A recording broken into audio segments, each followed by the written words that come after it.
Listen, to me, I played for one of the most compatible coaches in the history of the game, and that's Pete Carroll.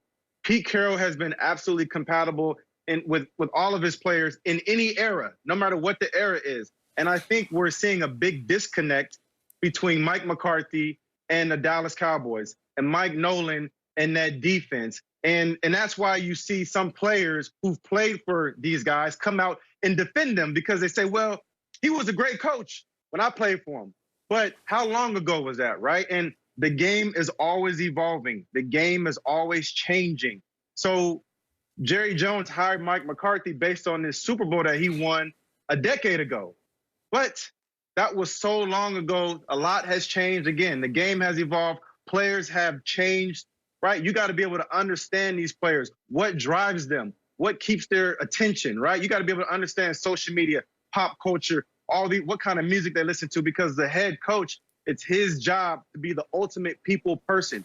You got to understand what drives the brains and the minds of your players. And if you don't understand that, well, then all those X's and O's, you can throw those out the window, right? All those analytics that you see Mike McCarthy standing up, talking about, preaching over after some of these games in his press game conferences, analytics is not going to help him or save him in this moment, because the players don't believe in him. They don't trust him, right? And when you're telling me to do some things in practice, and then I go out there on Sunday and we are getting shredded, right? We're getting shredded on game day.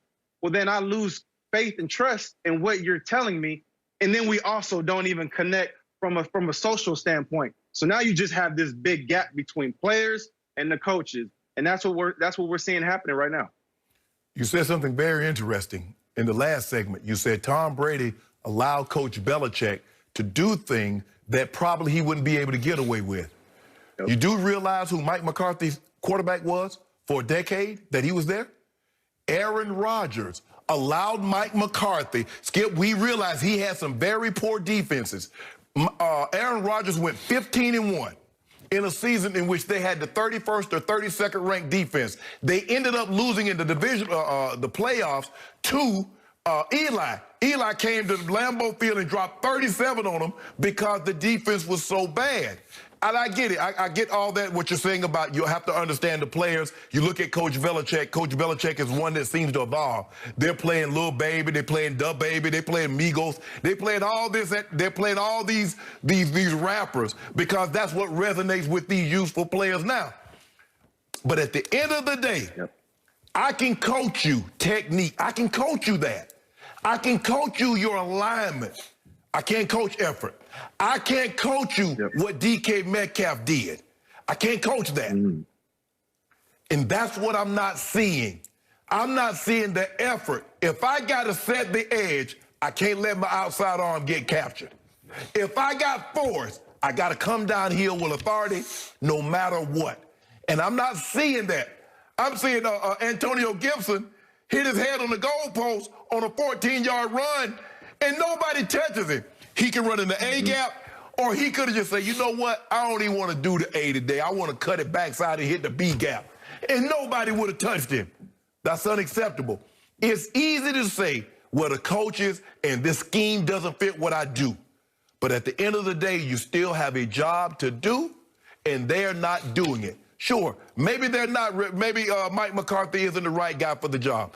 Maybe Mike Nolan isn't the right guy. Maybe they got 4-3 people and he wants to play a 3-4. But at the end of the day, Reggie, you know how this thing works. Did you or did you not get the job done?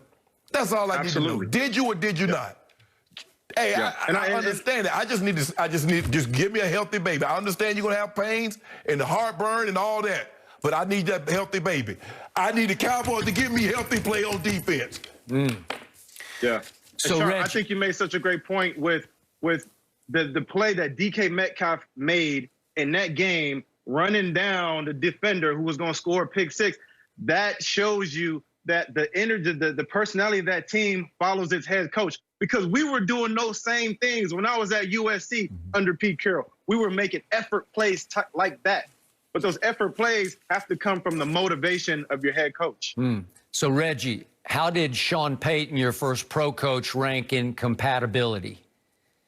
Really good. Sean was really good. And he was, I mean, our first year, you got to understand, the New Orleans Saints in 2006 were not the New Orleans Saints of 2005. Those were two completely different football teams.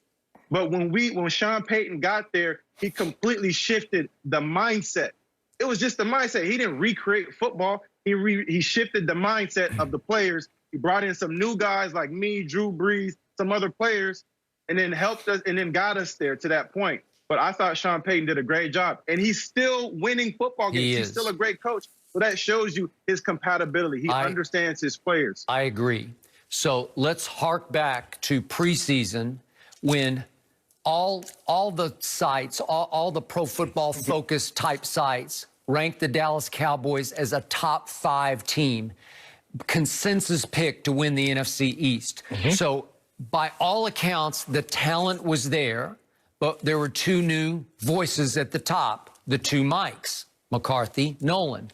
For whatever reason, starting with game 1, opening drive out here at brand new SoFi Stadium on a Sunday night, the Rams offense went 7 plays, 75 yards for an opening touchdown. They went ahead 7-0, and my team basically stayed behind the whole rest of the way through 7 games.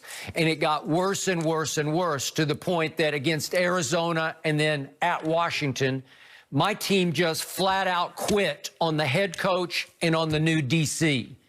And it's hard to watch, but I have to blame both the new voices because they don't just coach old school.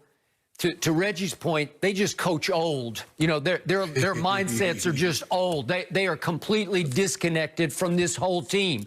This team has rejected their teaching, their beliefs. They don't trust, that they don't respond to. They just flat out have quit. And there's too much talent in that locker room, even without Dak, for this team to just roll over and play dead for 2 straight games. Are they really? See, and that's the thing. Because Pro Football Focus said this was the 6th most talented roster in football, the 3rd most talented offense in football, the 15th most talented. Is that team really that talented? Because we made that it's because it was Jason Garrett. Jason Garrett's not tough enough. All he does is clap. He missed a clap. Okay, you got rid of Jason Garrett. Chris Richard, that defense is just too fundamental. You just line up in single high safety. You play the Rob Alert. Rod Marinelli, you lost touch. Okay, we changed coaching staffs. Now, the only thing that's the same are those players, and the results are worse. So you're going to get another coach, and you keep those same players, and then it gets even worse. So at what point do we hold the players accountable? Because they're still cashing checks, but they're not giving me the production that warrant the kind of payday that they're getting. Sharpe, let me make this one point, because when you look at Mike Vrabel, right? Mike Vrabel understands his players, and the players understand him, right? Yes. That's the reason why a guy like him can step in and the team right away excels because the energy is there. They want to play for him, right? Steve Kerr is another great example, right? Sean McVay with the Los Angeles Rams. He's another great example of somebody who steps in, understands his team, right? They're using checks. Halle Berry's a check. Barack Obama is one of the checks that the quarterback's yelling out. That kind of stuff resonates with the players. Now, I'm not saying that's what wins you football games. Please, that is not what we're saying right now. But when it comes down to the energy, the passion, the fight, right? I mean, we can look at just one play in that game.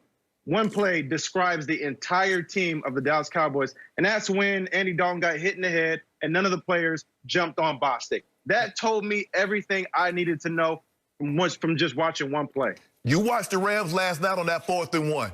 When Cordell Patterson caught that ball and Jalen Ramsey stood up at 210 pounds, a 325-pound offensive tackle, and you watch Lewis hold that edge.